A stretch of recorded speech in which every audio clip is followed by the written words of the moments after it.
ప్రకాశం జిల్లా ఎర్రగొండపాలెంలో YCP incharge Tadipatri Chandrasekhar వాహనాలను స్థానికులు అడ్డుకున్నారు.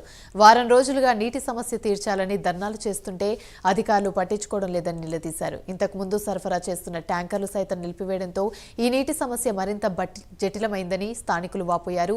ఎన్నికల సమయంలో ఓట్ల కోసమైతే వస్తారు గానీ సమస్యలున్నప్పుడు ఎందుకు రారని మహిళలు మండిపడుతున్నారు. వెంటనే నీటి సమస్య తీర్చాలని డిమాండ్ చేశారు.